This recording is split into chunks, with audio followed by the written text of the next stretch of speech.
Hoops and balls don't go together, according to the NBA.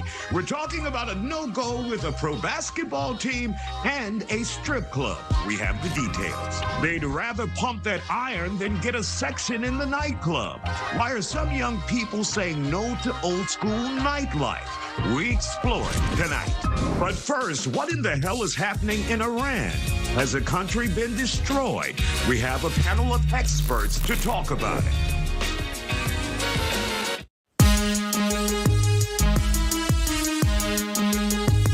The ISIAH Factor Uncensored starts now. And welcome to The Factor Uncensored. We're in downtown Houston at City Hall. Now, many American citizens are asking, why are we in Iran? What is this war about that began more than a week ago? And what's the end game? We brought together a panel to answer your questions. Let's get to it. And our guests are here on The Factor Uncensored to tackle this topic. We have with us Dr. Dietrich von Biedenfeld, Brian Taft, and State Representative Ron Reynolds. So, guys, to any of you out here, why did we go to war with Iran? Your thoughts. What reason do you have? Trump's ego. I mean, we've seen him talk about it was for the Iranian people. We've seen him talk about nuclear. He's all over the place. There's no consistent message. This is an unauthorized war. There was no approval from Congress. And now we're seeing that we have American troops, soldiers that are dying unnecessarily, escalating gas prices, groceries going up. This is a war that was unnecessary. We don't know why. I haven't seen a coherent explanation of why we're at war with Iran right now. And now we have a new supreme leader, Mojtaba Khamenei, who is the son and a man who may be out for revenge, who may be angry with America. Multiple family members of his have been killed, right? So not just his dad, but his wife. Does that help us? That has hurt us? What?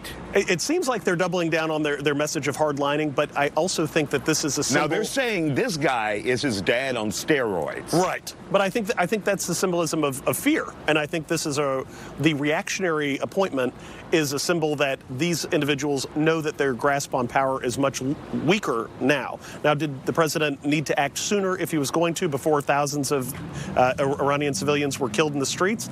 Probably, if that was the initial modus for this, an impetus for this strike.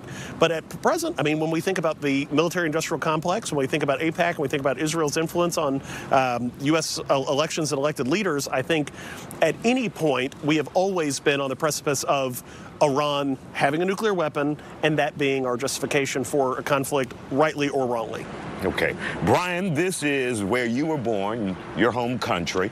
Your thoughts about what we're seeing here, and did America take the right action? I believe so. As Representative said, there's not a coherent argument because some people on the left are... And you see that, though, even though you think it's the right action. As clear as a day, because the left, through Obama, we send them a bunch of cash instead of getting an agreement that brings human rights into Iran, keeps the government from exporting terror around the globe. We didn't get that. We got a plane full of cash going to Iran from the Obama administration. Then the Biden administration comes in, open up the sanctions again so the money can flow to Iran, adds more sanctions but doesn't enforce it. So when you have that, you embolden this regime that we've seen today. 4 years of those funds going to Iran, you know where that money ended up? It ended up in Gaza, and through Gaza to Israel. You got October 7th. Everybody in October 7th was funded and armed by the Islamic Republic. This is the problem that we have. This is a problem that every country in the Middle East is dealing with, and it all goes back to the same exact regime. And if this regime puts their hand on nuclear weapons, I guarantee you, they will use it on us. They will use it on Israel. They will hold the whole world hostage. There's no way around that. State Representative Ron Reynolds, let's hear from you. Well, I think that would be okay if it was factual basis to prove it. There's been no facts to prove it. In fact, when President Trump ran, he ran on ending senseless wars, not getting us entangled into America first. America first, right? He's doing just the opposite of what he campaigned on. Second of all, it's not just Iran. Isaiah, it is other people like China that are saying, hey, we're going to help them out. So now we're looking at other allies of Iran that will be targets coming to America, putting our troops at further risk and American citizens at risk and as well as economically, we have a suffering economy, and it's only getting worse because of rising gas prices and inflation. So this is a senseless war. I don't think there was any proof that Iran was about to do anything from a nuclear standpoint. There's no evidence to substantiate that. So this is Trump's ego putting us into another war where we don't know if there's any end in sight, because there's been conflict in, oh, it's going to be a quick war, oh, it could be escalating for a while. We don't know. Only thing we know is every day the death toll goes up. Innocent people are dying. American citizens are dying. Now, we have heard, Dr. von Biedenfeld, that this was action also taken by Israel. So who was the leader on this campaign? Was it America? Was it Israel? And what was their said focus there? Well, what we've heard revealed in Secretary of State Rubio's statements and the president's statements really is that Netanyahu has been a driving force of our actions in this region. So the Near East has historically been a hotbed of conflict. We've interacted there. Did we find weapons of mass destruction before in Iraq? Perhaps not. So at the end of the day, we have a lot of confusion in this. I believe that Israel really is driving a lot of this action, but of course the repercussions are going through Saudi Arabia, UAE, Dubai, and other individual states where our embassies have had to be evacuated, where U.S. citizens have had to be moved. And while the justification may be positive, just like with Venezuela, where the Iranian people are saying, thank goodness this dictatorial regime, this autocratic, theocratic regime is being removed. But did they get worse?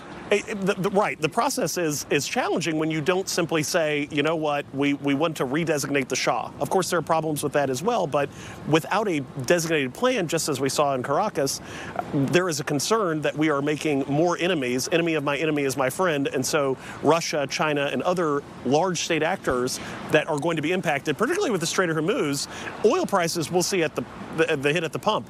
But we also see energy-dependent economies such as China reducing their manufacturing capacity, reducing their supply chain, thereby, as Representative Reynolds says, increasing the price for U.S. consumers. So we're going to take a quick break here, and we'll come back and talk about the domestic impact and how we're feeling it in America here on The Factor Uncensored. So don't go anywhere. We'll be right back.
And welcome back to The Factor Uncensored. We're talking Iran tonight with our guest. Brian, let's bring you back in.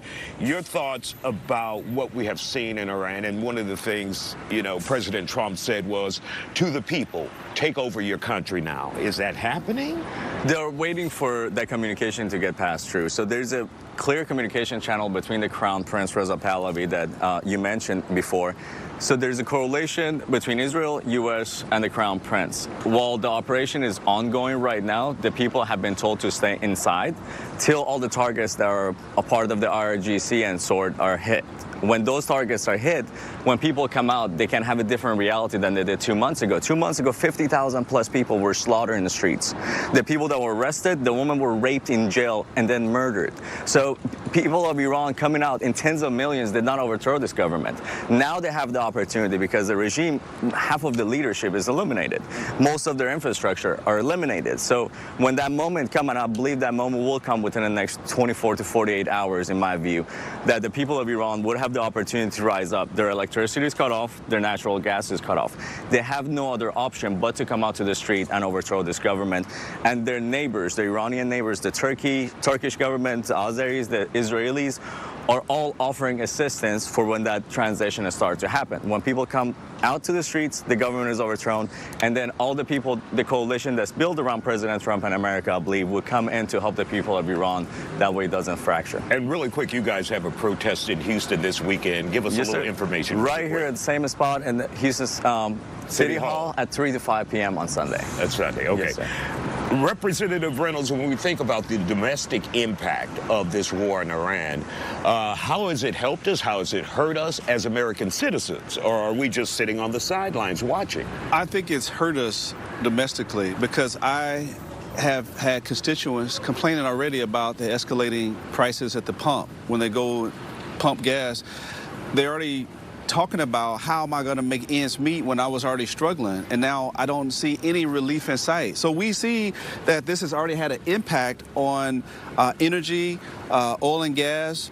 We now see that trickling down to gas, to the groceries. So the way that people are interacting in their day-to-day lives, gas, groceries, they're feeling the pinch. So domestically, they're hurting. And then you think about the innocent troops and our soldiers that are abroad and that they're being killed. I mean, there's no upside to it. And I feel for the Iranians and the upheaval that they have with the dictator, but we don't see any end in sight. But Trump ran on America first. And this is not putting America first. This is putting America last. Isaiah, if I can jump in. America first doesn't mean America alone on the corner, isolated by itself. America first. That's what we thought it meant. No, it doesn't. That's what the people like Nick Fuentes of the world think. That's not a Republican Party. That's not a conservative party. Nick Fuentes and those people that say that, they're on the far, far right. They're on the land of their own. America first means pushing for American values abroad. That means when the Islamic Republic that's responsible for taking 1,300 of our American soldiers' life in Iraq alone, you take out that regime. 1,300 members of our military have been killed by the Islamic Republic in Iraq. 6 and 7 now have been killed right now. We were honoring them a few days ago. But this is the government that killed over 1,300. The 7 that we've seen right now, this is the current number. This is the same government that exports terror all around the globe. America first means stopping regimes like that so we don't have to go fight for Israel every few years. Isaiah, no disrespect, but when you say America first and you're saying that, I know people that live in my district, they say, well, we can find money for wars, but we can't find money for food insecurity. They were saying the same thing when the border was open for 4 years. So yes, America first means putting American citizens first.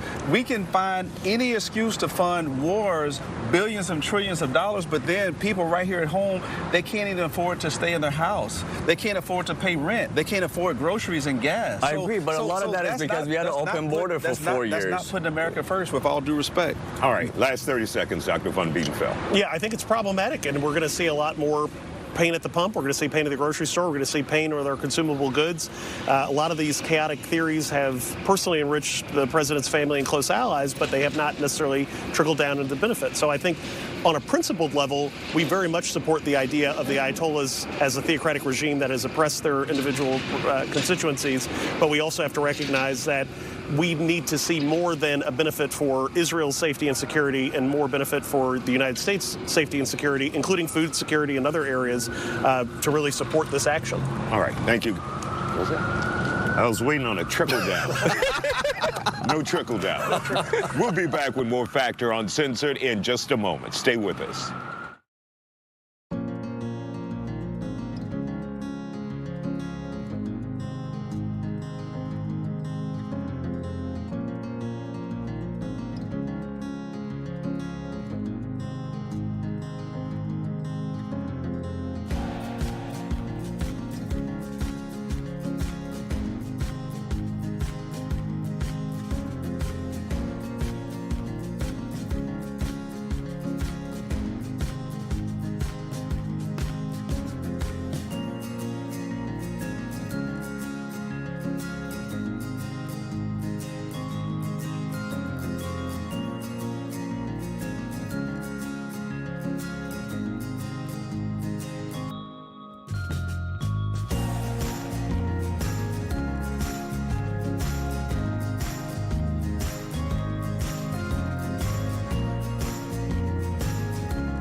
This program is being brought to you by Jim Adler, the Texas Hammer.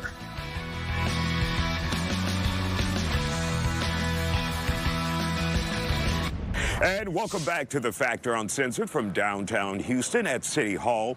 The question is, what would you do if someone called you the N-word? How would you deal with that racism?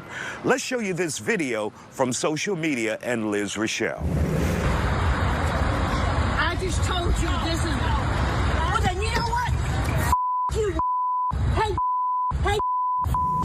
And Liz Rochelle joins us here on The Factor Uncensored, along with Bishop James Dixon. So going through that, I can't imagine. Your thoughts, explain what was happening. How did you get to that point with this rider? Okay, so I love to drive, and a lot of people know that for the past several years, I've been a caregiver to my mom, who recently passed away from dementia. So I decided to pick up ride sharing just to kind of, you know, cope with the grief. And on this particular day, I went to the location where the rider was at, and she came up to my door, and she was visibly very angry. Already. And so what she was saying was, well, you know, you're at the wrong side of the building. I told you to pick me up at the front. And I'm like, I didn't get any, you know, explanation or any directives where to pick you up. I'm just picking you up from, you know, GPS. And from that attitude that she had and proceeded with me, I just decided to cancel the ride. And I told her, I said, well, you know what, I'm going to cancel the ride and we'll just, you know, go our separate ways. And that's when you see the altercation happen. She immediately went from 0 to 10 and started cursing me out and calling me the N-word. Going through that, what did you feel at the time? Was it numbness? You know what's funny, Isiah? I felt a sense of peace. And it's only because literally before that incident, I prayed and asked God to give me peace, to help me navigate whatever issue I might face today. And I really believe that because I was already in a state of peace, my reaction wasn't as dramatic as it could have been. And we brought Bishop Dixon in to talk about this and how you should handle a situation like this, you know, heading the NAACP and civil rights in this city. Did she do the right thing? Did Liz do the right thing? Yeah, first of all, Liz did the absolute right thing in that moment. But I think we need to be mindful of the fact, Isiah, that most people will react to circumstances in a different way. I think Liz was at peace, but she's also in shock, like disbelief, as she just mentioned. I can't believe this is happening. And but the environment that we're in, people feel emboldened, and many people are living in a state of rage and in a state of hostility because they're hearing these negative epithets all the time, right? And being provoked and emboldened to believe you can say what you want to say to whomever. That's a dangerous thing for people to do because it could have gone either way, negatively for the woman who said the stuff or for Liz as the driver. Either way, this could have turned out to be completely disastrous. And Liz, did you report her? And do you feel satisfied with what the company told you? I reported her to the company. No, I do not feel... That being the rideshare yes. company? No, I do not feel satisfied because the only thing that they did was say, well, we're not going to match you with this person again. And it's unfortunate, and I only had limited information from the lady. They only give you their first name. Right. So there was no way that I can really report her, you know, like Reverend Dixon suggested, because that would have been the next step. So no, and I really love what you said, because I feel like in this time, because of the climate that we are in, we do need to be able to master our emotions. Because had I gotten out the car The old Liz, had I gotten out the car, pushed her down, she fell on the concrete, what if she passed away? Right. Then, because we know the climate, I'm in jail for the rest of my life, and I don't have time for that. Absolutely. Well, we appreciate you both joining us here on The Factor Uncensored, and Liz, we wish you the best. Thank you and for great having job me. in handling that well. Amazing. Thank you, Bishop Dixon, for joining us. Well, we'll be back with more Factor Uncensored in just a moment. Stay with us.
And welcome back to The Factor Uncensored. It's making the news in the sports world. The NBA is saying hell no to Magic City partnering with the Atlanta Hawks. We have a panel to talk about it.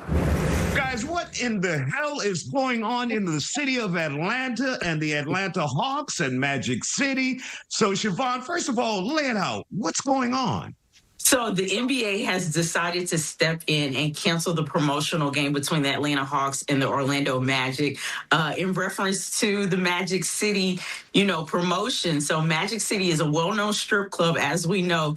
And no, I shouldn't say we. Disclaimer, please, because everyone knows. The church ladies are watching, though, Isaiah. The church ladies are watching. So it's a strip club in Atlanta, and so the NBA has stepped in and said, we don't want any parts of this, and we don't want to be associated with, Magic City, the adult entertainment club, I should say. So, Zach, is the NBA hating or what? I wouldn't say the NBA's hating. The NBA's stepping in and being like, whoa. What are we doing? Why are we promoting adults in the room? That exactly. And I know Magic City. It's definitely well known. If you've been living under a rock, I know you wouldn't know. But people know what Magic City is and what Magic City means to Atlanta. So I can see what Atlanta wanted to do. But come on now, this is the NBA. This is something that we have a community under. This is something we have to set standards under. This is something that kids are going to be going to. What's Magic City? You don't want those kind of questions going around. You want to set a good example. So I think the NBA did a right thing for canceling this promotion, because when I first heard it, I'm like, why are they bringing Magic City into the NBA? This just ain't right. Talking about wings and all this other stuff. Yeah, exactly. Yeah.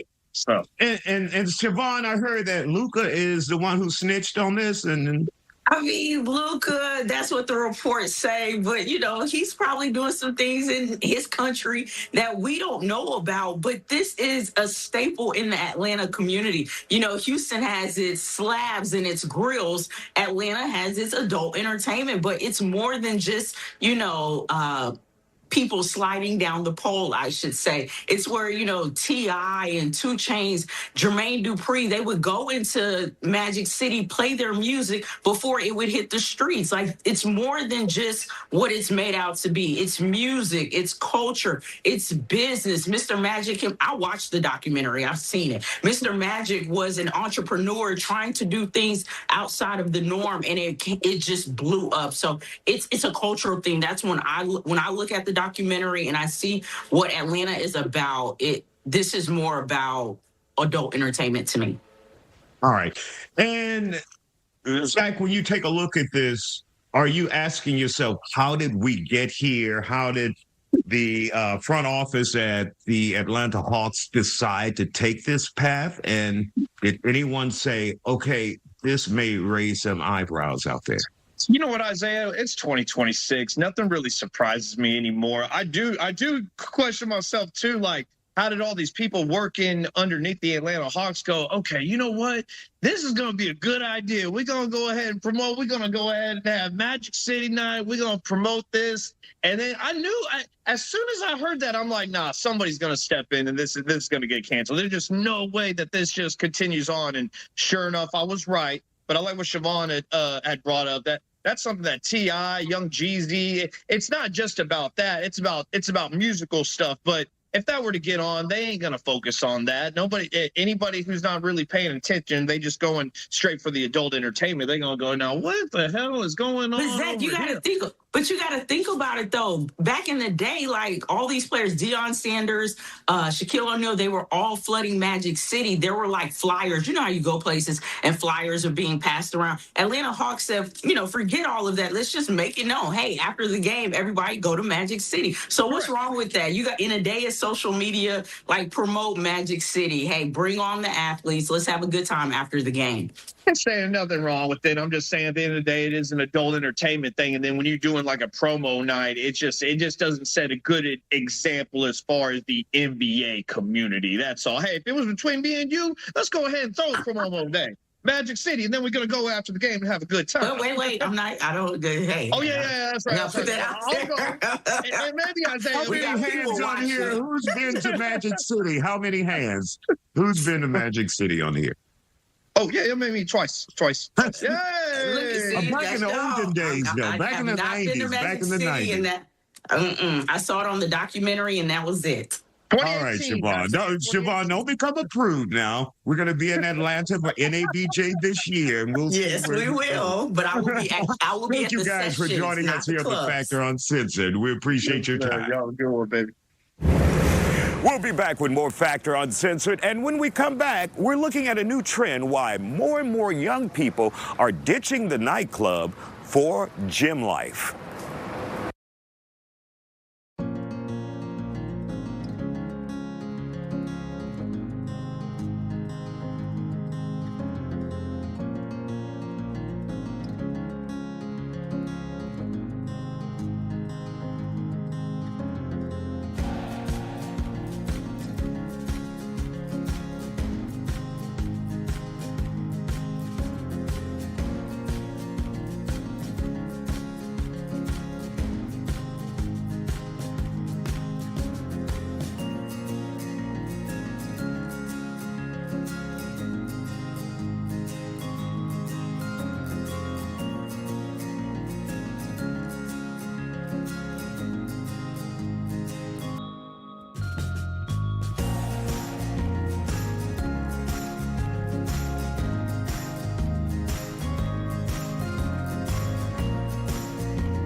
You're watching the Isiah Factor Uncensored. And welcome back to the second half hour, The Factor Uncensored from downtown Houston at City Hall. There are several studies and surveys out there indicating that a lot of young people are turning away from nightclubs and they're spending their nightlife inside a gym. We brought together some young people to talk about it tonight. Let's get to it. And our guests are here on The Factor Uncensored. We're at High Power Gym, and we have with us Cam Jackson, who is an influencer, Summer Knight, who's also a fitness influencer, and Brian Pollard, who is soon opening his own gym, so look for that. So, guys, when we hear about young people turning away from the nightlife, turning away from the nightclub to the gym, where we are right here, are you guys surprised at that? No, not at all. And I've just seen that happen in my life. Turning away from the club to the gym now being my club. And it's just fun to see. It's just fun to see. And I live it every day and I see it every day. And I think it's just amazing the direction the society is headed towards. And it's, you know, people are valuing health and wellness a lot more. And I just think personally for me that the gym provides all the nightclub, but so much more. Yeah, I agree. And what did you guys see in the nightlife that was unfulfilling for you, that you said, I've had enough, to the gym? I would say meaningless connections, as well as just feeling the pressure to drink in order to have a good time. Like, we should be able to have a good time without drinking and waking up the next day feeling sluggish, feeling horrible, and just allowing that to set us back on our goals that we may have. What do you think? Yeah, honestly, like those hangovers were never fun. And then now it's like such a community that everyone's getting into run clubs and like high rocks. So it's like there's no more like brunches. Like we're not going to brunch anymore on a Saturday morning. We're like coming here to work out as like a group and friends. So it's like it's more of like a community and you're locked in a lot more. It's dope. Yeah. And doing that, and you said you did the nightlife thing. Sure. Explain what that was like and why you said, I don't want to do it anymore. Yeah, I think Summer hit it a little bit with just the surface level connections that you would make, the surface level friendships that you would make is number one. Number two, it's very expensive, especially that part. Especially as a guy. Yeah, bottle. Yeah, actually, to have a really good time. It's very expensive, and then. For me, it just lacked fulfillment. Yeah. And coming into the gym space, I get deeper connections, deeper community, better friendships. It's like, I believe that some of the best friendships that I have are with people that I've gone through hard stuff with. Working out, training for something is hard, right? And when I'm seeing these people every day and we're training together and going through the hard together, it's just deeper connections. It's a lot cheaper, right? Not only with the less amount of money that I spend going out, but just how I'm able to operate better. I think, you know, in life, we're called to be our best selves. And I think to be our best selves, we have to be in shape, wake up early, right? Eat right, drink right. And, you know, the gym supports that way more than the nightclub does. And yeah, it's just super fulfilling. You know, you are in the gym, you have progress, right? People love growth. People love the feeling of growth, and in the gym you can track that progress. In the nightclub there is no growth. It's all decline. So for many guys who go to the club, and I'm sure you can attest to this, is about the hookup. Can I get a chick at the club? Can I get do you get that at the gym too? Is that possible? It's like honestly, it's funny because it's like they say run clubs are like dating now. It's like modern dating. Yeah. So people are going to these places and they're meeting people with, you know, the same interests and that are fit and that like the things they like. So there's a dating aspect to it, I think. Yeah. I think it could be. I think that should not be the intent, but it's definitely possible because it's like at the end of the day, when you are meeting at a place such as a run club, you know that the people that you are meeting have similar interests. Whereas like when you're out in nightlife, you don't know what these people are interested in, you know, other than partying and like getting lit and stuff like that. So I think there is an aspect to it. So some people may use it as that, but at the end of the day, I think the people that do go, they're more so wanting to go for the health aspects. I can tell you that I'm not gonna find my wife in the club, but I might find her in the gym. So yeah. And so you find that person though. Is there the aspect that you find this person at the gym with clarity, clear mind? Oh, for sure. And there's not a intention of having a one-night stand, but this is a person I can have a relationship with down the road. 100%. Yeah. I mean, I think, number one, you're sober at the gym, so the clarity aspect for sure. So no bull. No BS. No BS. Yeah. No BS. And then just having the same shared values. You know, if I'm at the gym working hard at 6 a.m. and I see a lady doing the same, I know that we automatically have way more in common than someone I'm going to meet out at 2 o'clock in the morning. So Exactly. And what has soured you guys? We have seen studies nationwide where your generation, young people, just there's no interest in nightclubs anymore.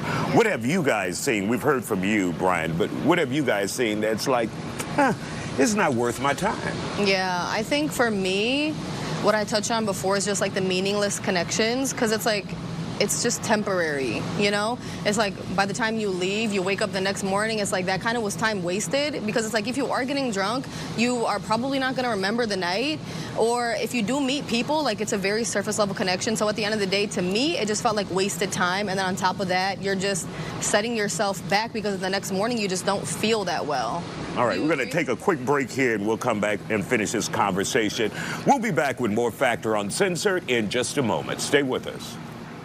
No cable, no satellite, no subscriptions, no worries. Fox Local, your favorite Fox channels in one app with 0 subscription required. You heard right. Watch Fox 26 News and our original live stream shows as well as other Fox stations nationwide. Plus, live now, Fox Soul, Fox Weather, it's all here.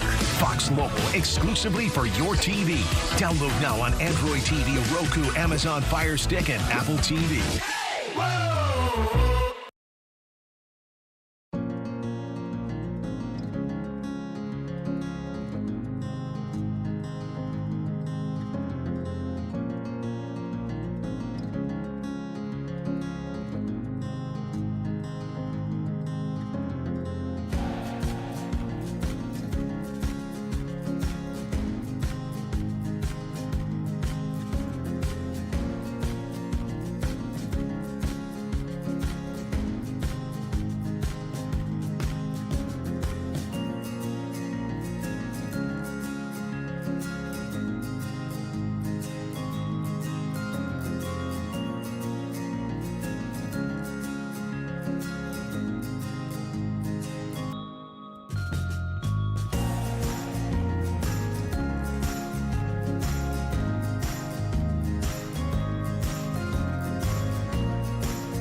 And welcome back to The Factor Uncensored. We're here at High Power Gym in the Heights, and we're talking to young people why so many of them are now saying no to the nightlife and hello to the gym.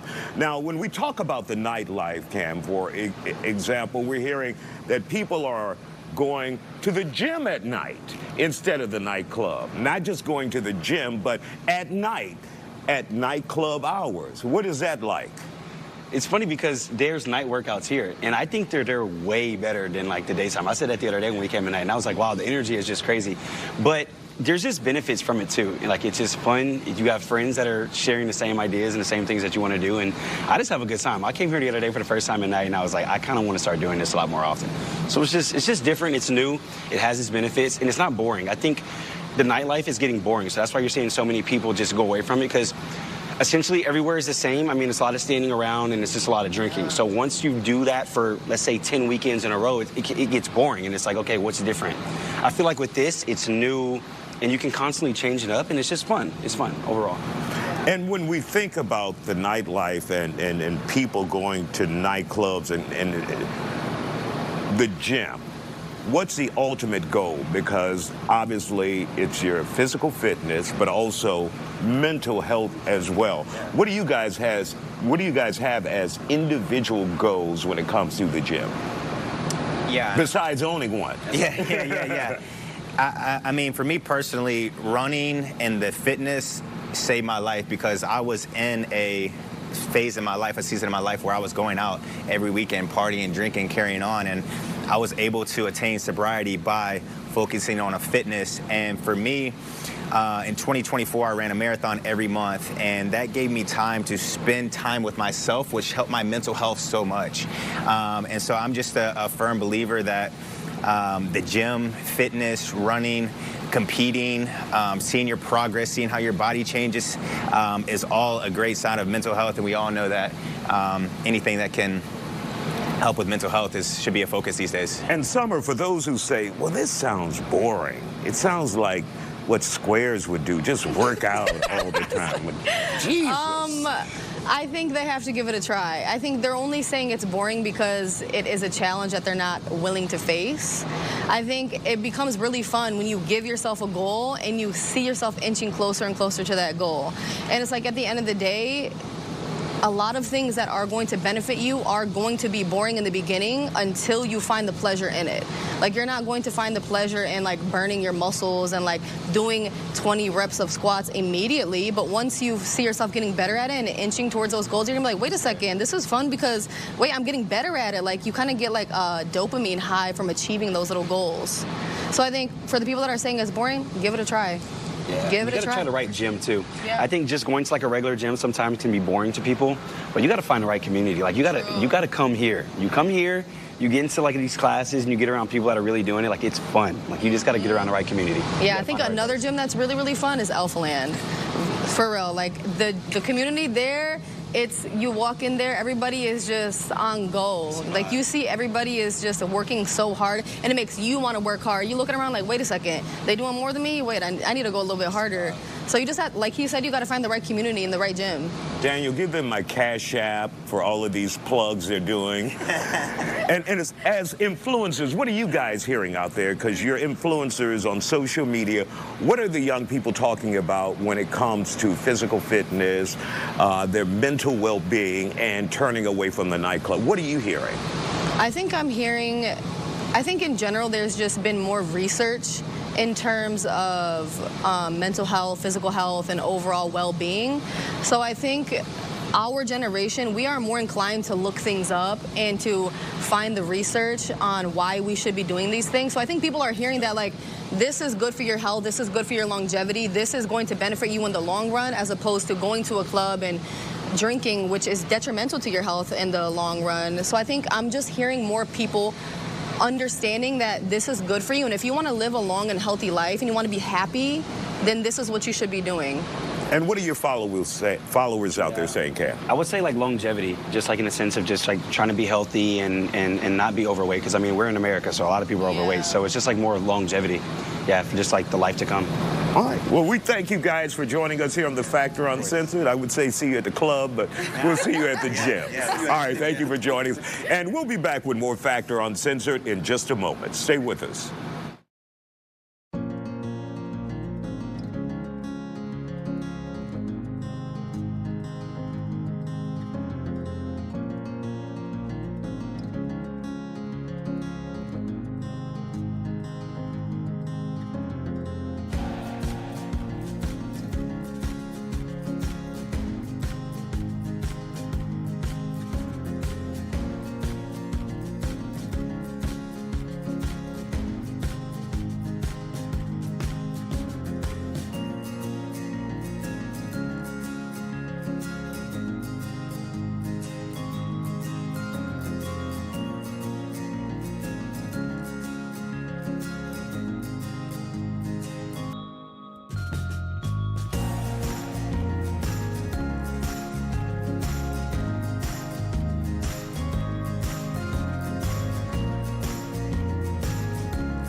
And welcome back to The Factor Uncensored from downtown Houston here at City Hall. Now, we all know who Dak Prescott is, a multi-million-dollar quarterback for the Dallas Cowboys. Well, there are rumors out there that he is ending his engagement to Sarah Jane Ramos because she is refusing to sign a prenup.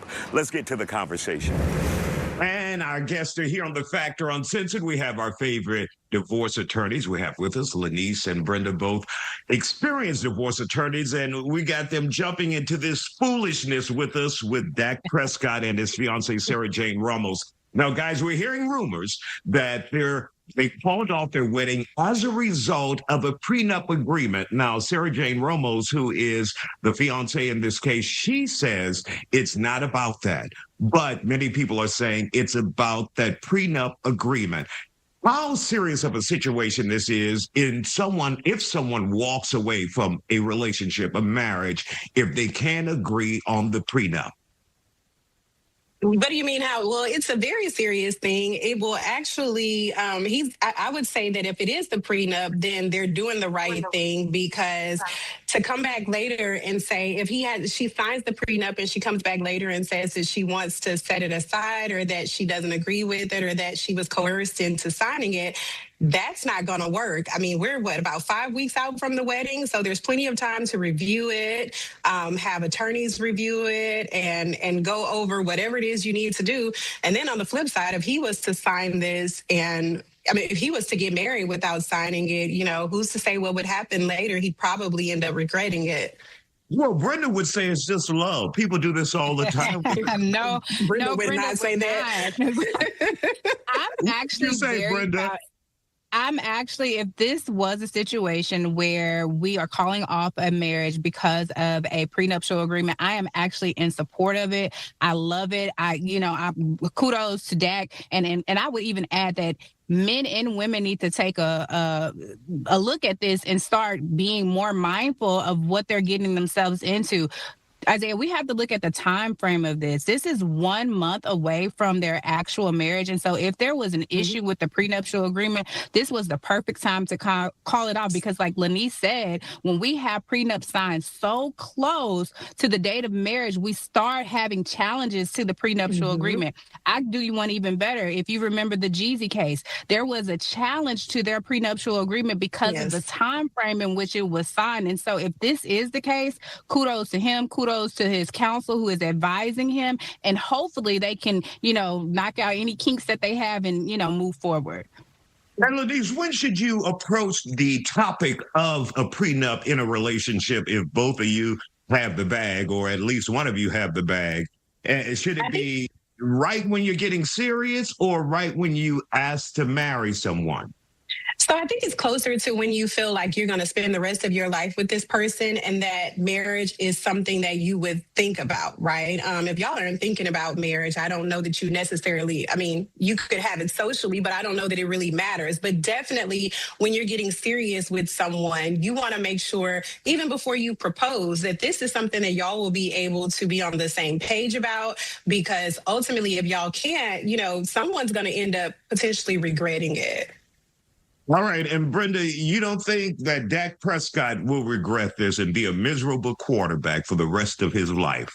I would not, at a $200-300 million contract, I would not be mad or disappointed at all. I'm sure he's hurt if he's taken, the courtesy of proposing to this woman and wanting to spend the rest of his life with her. We have to also think they have 2 kids together, right? Yes. And so this isn't just somebody that he's dealing with. This is somebody that he cares about and that he's going to have to deal with for the rest of his life.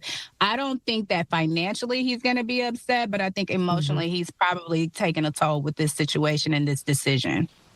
All right, Lanice and Brenda, thank you both for joining us with your expert advice at DeRue & Lewis Law Firm here in Houston. We appreciate your time here on The Factor Uncensored tonight. We'll be back with more Factor Uncensored in just a moment. Stay with us. Now you can watch the best moments of The Factor on demand. Download the Fox Local app on any of the following smart TV platforms and get in on the action.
your girl, Carolina Sanchez, and The Nightcap is the late night show where no topic is off limits.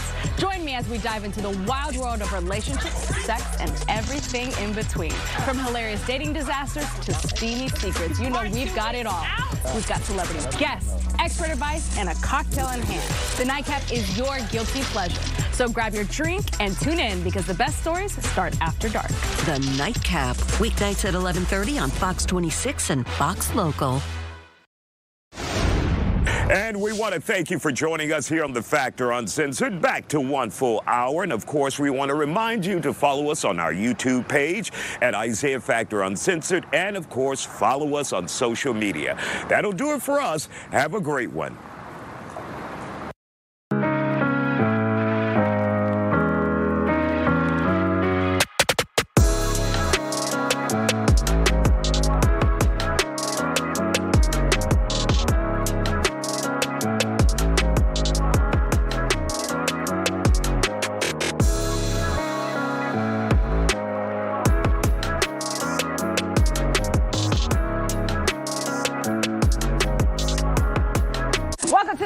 It's your girl, Carolina Sanchez, and it's Women's History Month, so we loving on women today.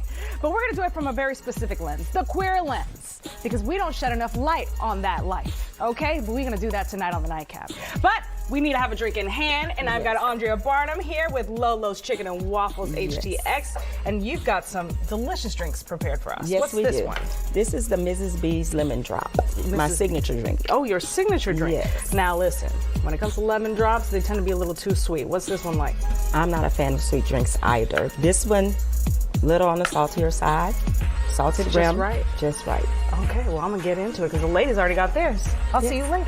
Let's get into it. Yeah, what's up for a nightcap? Chill, you know, kick back.